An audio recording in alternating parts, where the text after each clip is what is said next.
kami mahasiswa semester 5 Program Studi Pendidikan Matematika Universitas Flores, Nusa Tenggara Timur.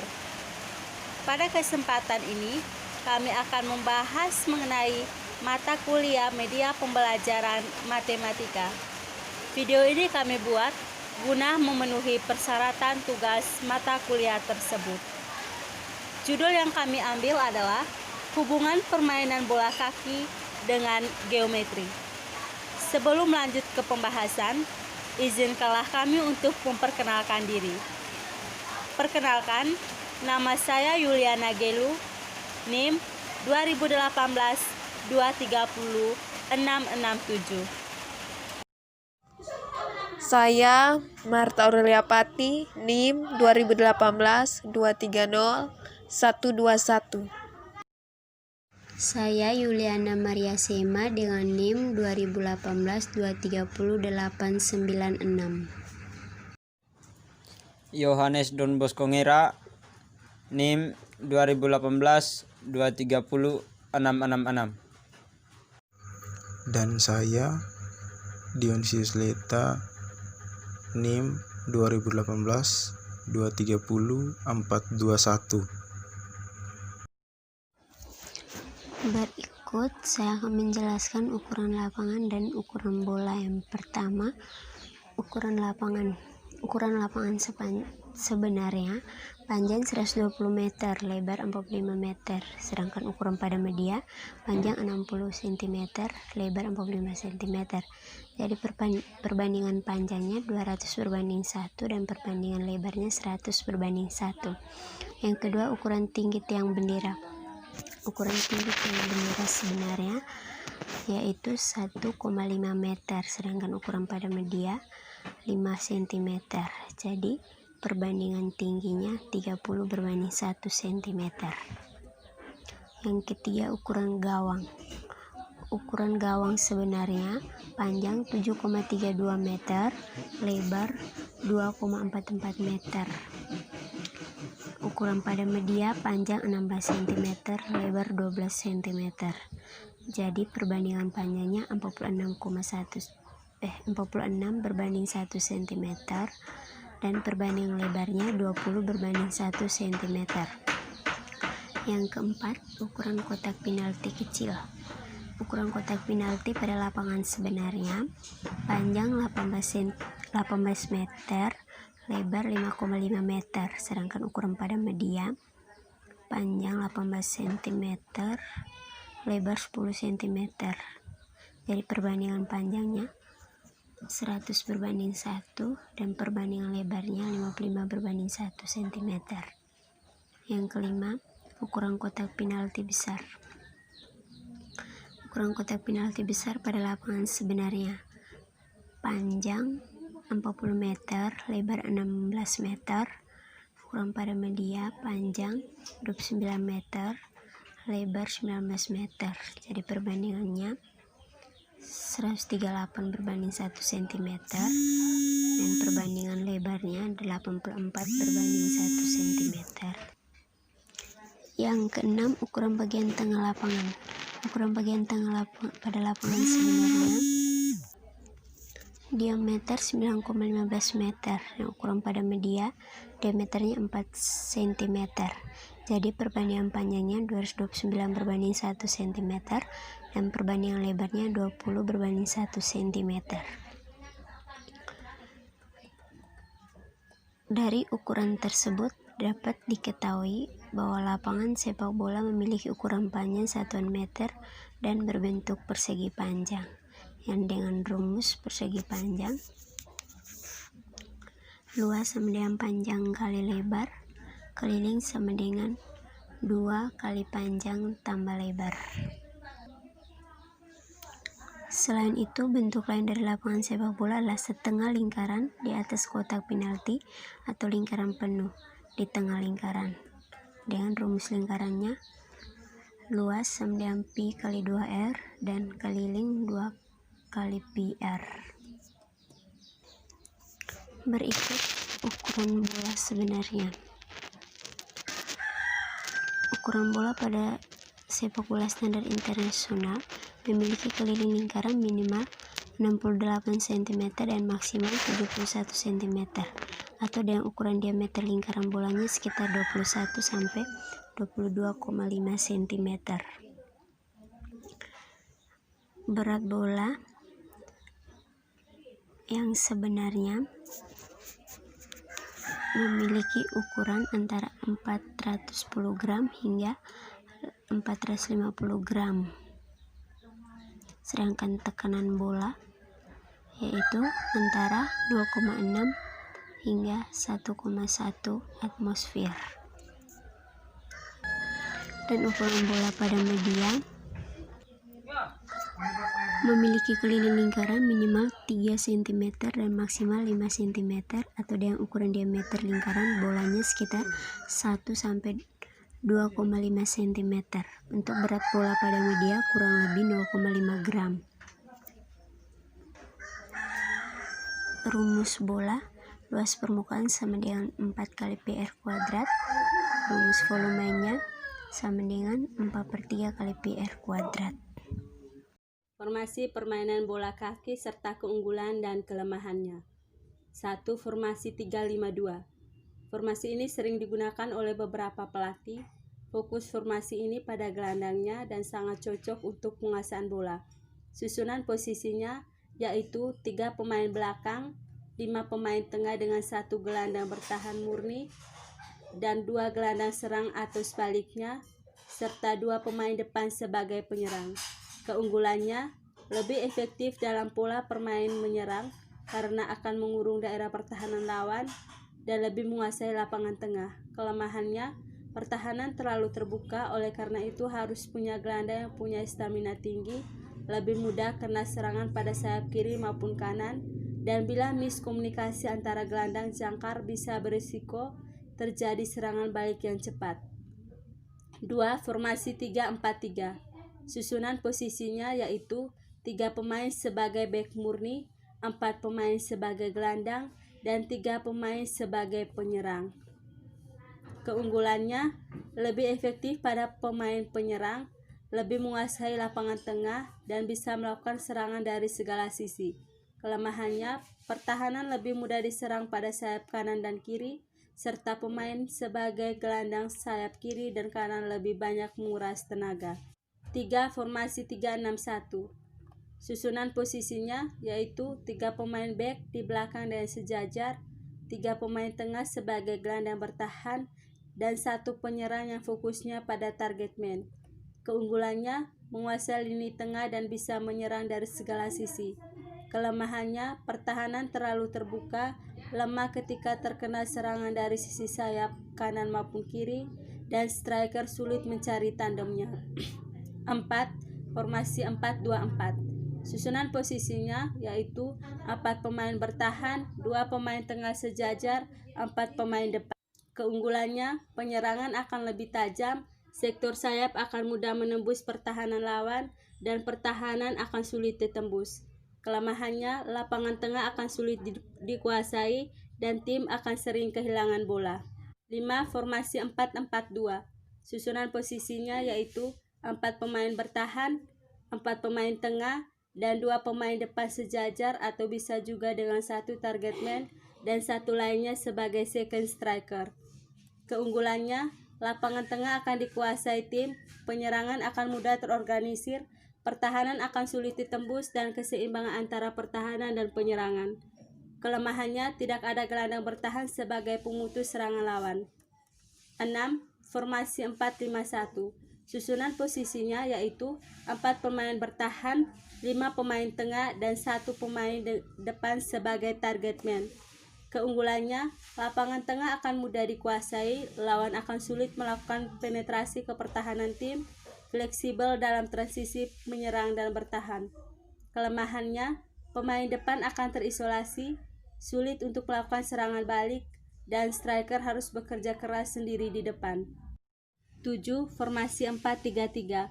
Susunan posisinya yaitu 4 pemain belakang, 3 pemain tengah, dan 3 pemain berada di depan, yaitu 1 sebagai target man dan 2 bermain di sisi sayap kanan dan kiri. Keunggulannya, Ancaman dari sisi sayap akan selalu aktif, menahan fullback lawan overlap ke depan, lapangan tengah akan mudah dikuasai. Kelemahannya, pemain harus bisa berpikir dan mengambil tindakan dengan cepat, dan striker diberi tanggung jawab untuk menguasai bola. 8. Formasi 4-4-1-1. Susunan posisinya yaitu 4 pemain belakang, 4 pemain tengah, 1 pemain sebagai second striker, dan 1 pemain sebagai center forward atau target man. Keunggulannya, pertahanan tim akan sulit ditembus oleh lawan, permainan tim akan menjadi solid, dan keseimbangan dalam bertahan dan menyerang. Kelemahannya, striker harus bekerja keras sendirian, second striker harus lebih aktif mencari bola. 9. Formasi 4-3-2-1. Susunan posisinya yaitu 4 pemain akan bermain di belakang, 3 pemain berada di lapangan tengah, 2 pemain akan menjadi playmaker tim, dan 1 pemain di depan sebagai target man. Keunggulannya, memiliki pertahanan dan keseimbangan barisan tengah yang kuat, serta 2 fullback bisa membantu serangan dengan leluasa. Kelemahannya, striker harus bekerja keras karena hanya sendirian. 10. Formasi 4-3-1-2. Susunan posisi yaitu 4 pemain berada di belakang, 3 pemain berada di tengah, 1 pemain sebagai gelandang serang atau playmaker, dan 2 striker menjadi tumpuan di lini depan.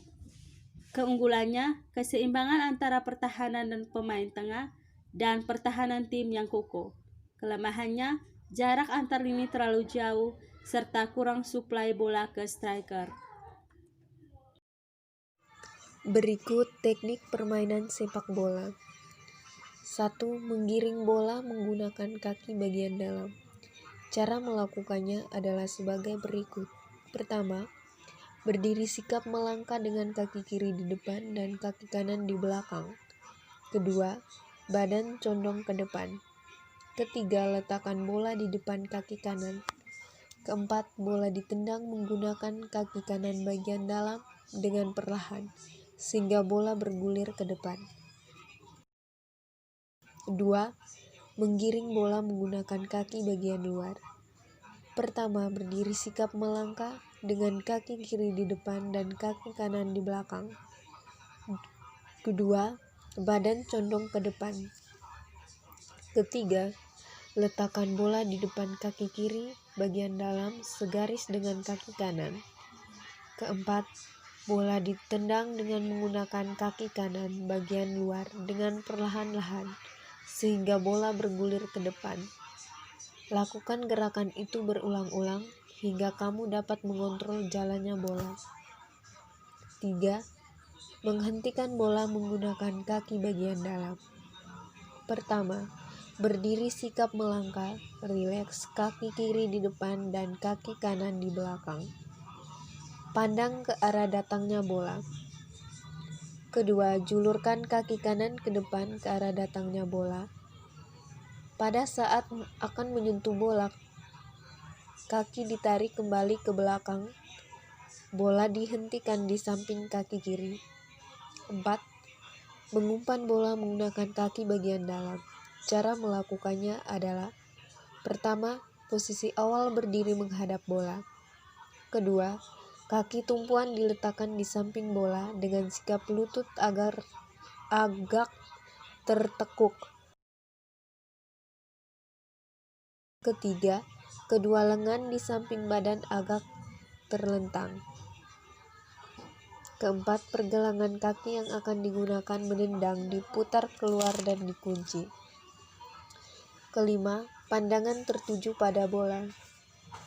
Kemudian melakukan gerakan dengan menggunakan salah satu kaki ditarik ke belakang, lalu diayun ke depan ke arah bola. Perkenaan kaki pada bola tepat di tengah-tengah bola. Usahakan agar saat menendang posisi kaki berada tepat di tengah-tengah bola. Untuk akhir gerakan, berat badan dipindahkan ke depan mengikuti arah gerak dengan pandangan mata tetap ke depan. 5. Mengumpan bola menggunakan kaki bagian luar. Cara melakukannya adalah: Dimulai sikap awal berdiri menghadap ke arah bola, kemudian kaki tumpu diletakkan di samping bola. Kedua lengan di samping badan agak telentang. Pergelangan kaki yang digunakan untuk menendang diputar ke dalam dan dikunci. Kemudian pandangan mata terpusat pada bola. Selanjutnya bergerak dengan menarik ke belakang kaki yang digunakan untuk menendang lalu diayunkan ke depan ke arah bola. Bersama dengan itu, kaki diputar ke arah dalam dan perkenaan kaki tepat pada sisi dalam bola. Gerakan diakhiri dengan pemindahan berat badan ke depan mengikuti arah mengumpan.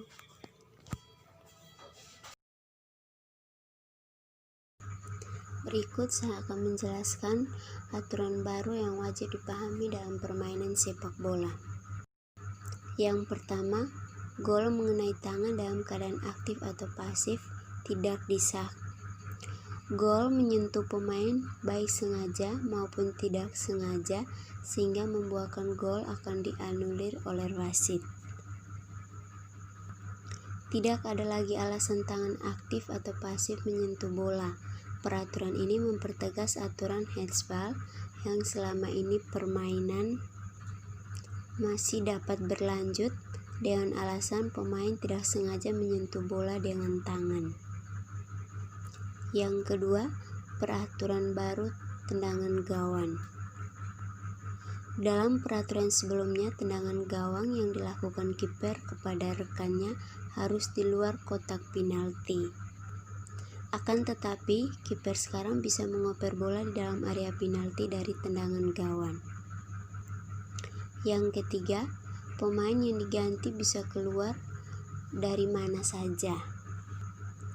Pergantian pemain biasanya hanya dilakukan di antara bench pemain kedua tim yang sedang bertanding. Namun, regulasi terbaru membolehkan pemain yang diganti keluar dari sisi manapun dalam lapangan. Peraturan ini mencegah pemain untuk mengulur waktu, yang merupakan sebagian dari strategi pelatih di menit-menit akhir pertandingan. Yang keempat, tendangan penalti dalam satu kesempatan. Penendang penalti hanya diberikan satu kali kesempatan tendangan penalti. Apabila eksekusi penalti mampu digagalkan kiper atau mengenai mistar atau tiang gawang, wasit akan meniup peluit untuk menghentikan pertandingan, lalu memberikan bola tersebut kepada kiper untuk dilakukan tendangan gawang. Situasi ini mirip dengan sistem adu tendangan penalti. Yang kelima, pelatih bisa mendapatkan kartu dari wasit.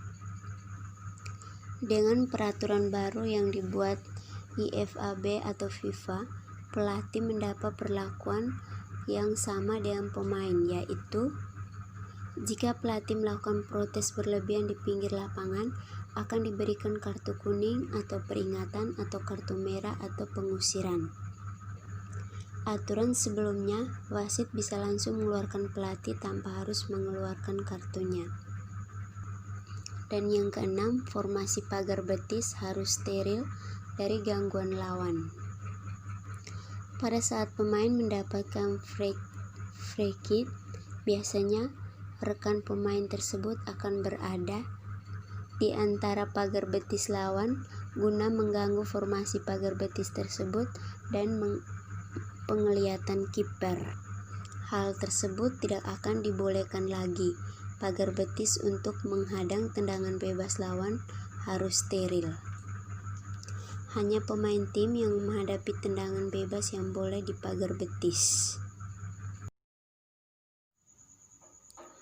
Berikut saya akan menjelaskan posisi pemain dan cara bermain dalam pola penyerangan 4-3-3. Yang pertama yaitu posisi pemain. Pemain nomor 1 penjaga gawang, pemain nomor 2 dan 3 center back, pemain nomor 4 dan 5 sebagai back sayap, pemain nomor 6 gelandang tengah, pemain nomor 7 gelandang bertahan, pemain nomor 8 gelandang tengah, pemain nomor 9 pemain sayap, pemain nomor 10 yaitu penyerang, pemain nomor 11 pemain sayap. Bola diawali oleh pemain nomor 2, kemudian pemain ini memberikan passing bola ke pemain nomor 6. Setelah pemain nomor 6 menerima bola, langsung melakukan passing ke pemain nomor 5. Pemain nomor 5 menerima bola dan langsung passing ke pemain nomor 8. Setelah pemain nomor 8 menerima bola, pemain tersebut langsung melakukan passing ke pemain nomor 11. Pada saat pemain nomor 8 memberikan passing pada pemain nomor 11, pemain nomor 2, 3, 4, dan 5 ikut membantu menyerang dengan ikut berpindah posisi sedikit ke depan, sehingga memudahkan untuk menguasai permainan. Karena jarak pemain menjadi tidak terlalu jauh, pemain nomor 11 menerima bola dan langsung memberikan passing ke pemain nomor 8. Setelah itu, pemain nomor 8 melakukan long pass ke arah kiri daerah pertahanan lawan untuk memberikan bola kepada pemain nomor 5. Pemain nomor 5 kemudian berlari ke arah bola yang diberikan oleh pemain nomor 8. Ketika nomor 5 berhasil menguasai bola, ia langsung memberikan umpan ke kotak penalti. Bersamaan dengan itu, pemain nomor 9, 10, dan 11 menempatkan posisi untuk menerima umpan dari sisi samping. Bola mengarah ke pemain nomor 9, kemudian pemain nomor 9 langsung mengarahkan bola ke gawang lawan dan terjadilah sebuah gol. Berikut saya akan menampilkan permainan sesungguhnya dari pola permainan 4-3-3.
Berikut saya akan menganalisis gerak bola yang ditendang. Jadi ini gambarnya ya, sebuah benda bola yang kita anggap ditendang ke sini dengan geraknya seperti gerak parabola ya. Kecepatan awalnya 40 meter per sekon secara umum dengan sudut elevasi 30 derajat dan G nilainya 10 meter per sekon kuadrat. Hitunglah, yang pertama adalah kecepatan awal terhadap sumbu X dan kecepatan awal terhadap sumbu Y. Oke, itu soal pertama. Nanti saya akan kembangkan lagi. Baik, untuk pertama rumusnya kita udah diketahui pada video sebelumnya, rumus VOX adalah V0 dikali cos alfa. Maka tinggal kita masukkan V0 nya adalah 40 ya, cos 30 saya bikin dulu sini, sin 30 derajat adalah setengah ya, cos 30 derajat itu adalah setengah akar 3. Nah, biar kita tahu, nanti bisa dimasukkan ke rumus yang ada ya. Jadi kita masukkan cos alfa atau cos 30 berarti setengah akar 3.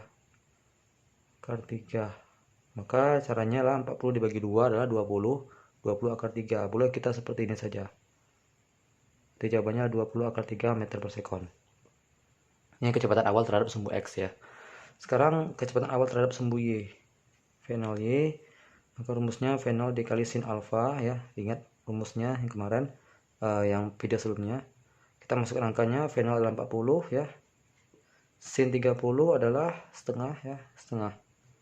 Maka 40 dibagi 2 adalah 20 meter per sekon. Nah, ini jawabannya. Berarti lebih cepat ke X ya. V0X. Oke, itu soal yang pertama, berapa kecepatan awal terhadap sumbu X dan kecepatan awal terhadap sumbu Y. Sekarang contoh soal yang kedua adalah yang ditanya, misalnya benda ini dia udah bergerak sejauh X ya, sejauh X dan sejauh setinggi Y ya, selama waktunya. Jadi benda ini udah bergerak ya dengan waktu, contohnya saya bikin berapa ya, 1 detik aja deh ya. Benda ini udah bergerak selama 1 detik. Tentukanlah kecepatannya terhadap sumbu X berapa dan kecepatan terhadap sumbu Y berapa. Oke. Nah, rumusnya untuk menentukan kecepatan terhadap sumbu X, bagaimana kita ketahui bahwasanya kalau dia terhadap sumbu X maka dia mengalami kecepatan tetap, yaitu mengalami GLB. Otomatis kecepatan terhadap sumbu X itu nilainya sama dengan kecepatan awalnya. Berapakah dia tadi? Ini dia, 20 akar 3. Nah, berarti tidak perlu kita cari lagi ya, karena dia mengalami GLB. Nah, kalau VY,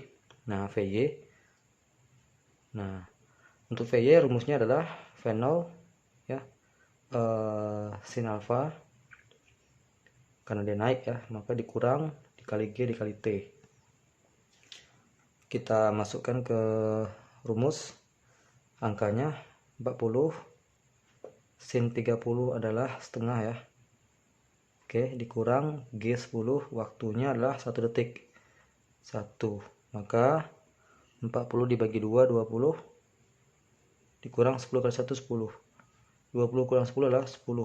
Berarti kecepatannya setelah bergerak selama 1 sekon menjadi 10 meter per sekon. Nah, terbukti kan? Jadi awalnya tadi 20 meter per sekon ya.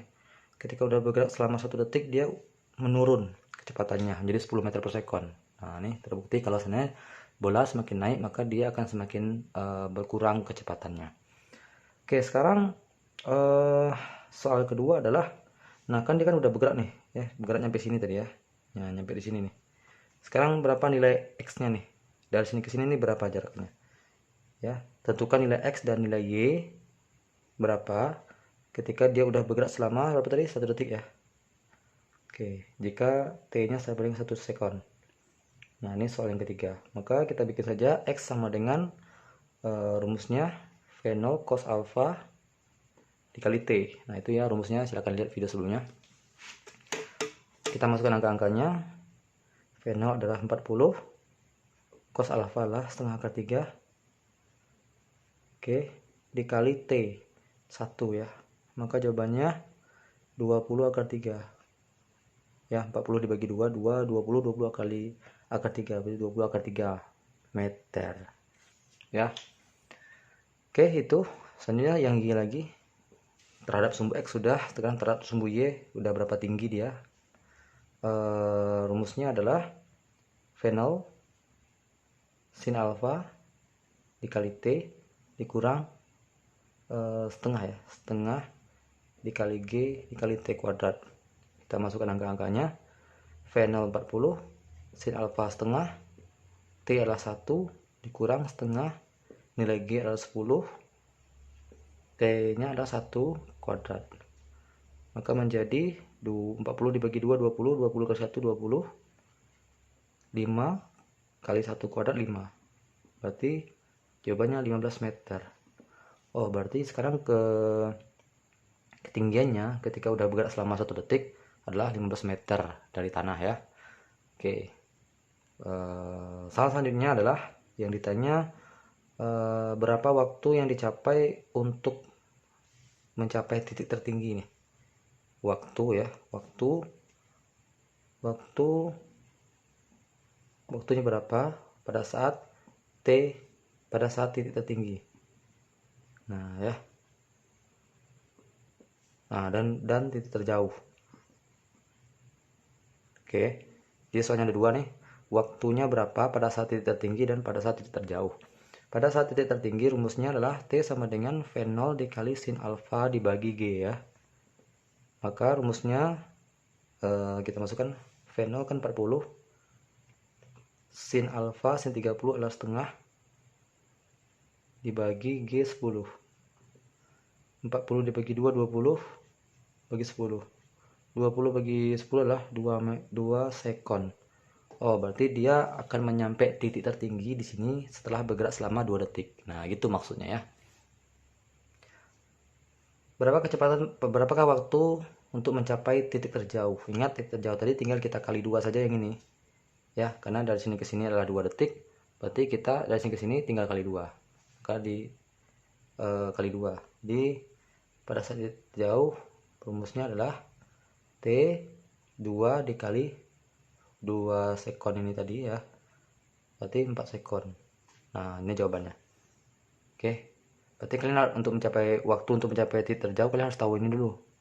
Oke, titik tertinggi. Baik, selanjutnya soal selanjutnya adalah ketinggian maksimum ya. Berapakah ketinggian maksimum yang dicapai benda? Jadi berapa ketinggian maksimumnya ya. Maka kita masukkan ke rumus. Ada perumusnya adalah y maksimum ya, ym V0 kuadrat sin kuadrat alfa per 2g ya. Oke, V0 kuadrat berarti 40 kuadrat sin kuadrat alfa. Sin alfa kan setengah nih ya, sin 30 setengah, berarti kita kuadratin setengahnya. Nah, 2 dikali 10. Oke, maka 40 kuadrat sama dengan 1600, setengah kuadrat maka 1/4 per 2 kali 10 20. Boleh kita coret, 16 dengan 2 juga boleh, tinggal 80/4. 80/4 sama dengan 5 ya. Nah, maka jawabannya adalah 5 meter. Ya betul. Bukan. 80 bagi 4 berapa? 12 ya, 15. Oh, 20 maksudnya ya, maaf. Ya, 20 meter. Ya, 80 bagi 4 berarti 20 meter. Nah, berarti titik tertingginya adalah 20 meter. Sekarang yang terakhir, titik terjauh. Titik terjauh itu rumusnya adalah semoga muat di sini ya. Titik terjauh. Oke, titik terjauh rumusnya adalah xm sama dengan V0 kuadrat sin 2 alfa per g. Ini ya rumusnya ya. Nah, maka tinggal kita masukkan angka-angkanya. V0 kuadrat adalah 40 kuadrat sin 2 alfa itu artinya gini, kan sin alfa itu kan sin 30 ya. Nah, kalau sin 2 alfa itu berarti sin 2 dikali 30 itu maksudnya. Berarti menjadi sin 2 kali 30 itu berarti sin 60 ya. Nah, maka ini sin 60 di sini. Sin 60 nilainya adalah setengah akar 3. Setengah akar 3. Nah, ya. Oke, sudah dibagi G nilainya 10. Maka menjadi 40 kuadrat adalah 1600 setengah akar 3 dibagi 10. Nah, kita coret nih. Coret. 16 dengan 8 coret 8, maka menjadi 80 akar 3 meter. Nah, inilah jawabannya, 80 akar 3 meter. Oke, nah jadi beginilah contoh soalnya, dan ini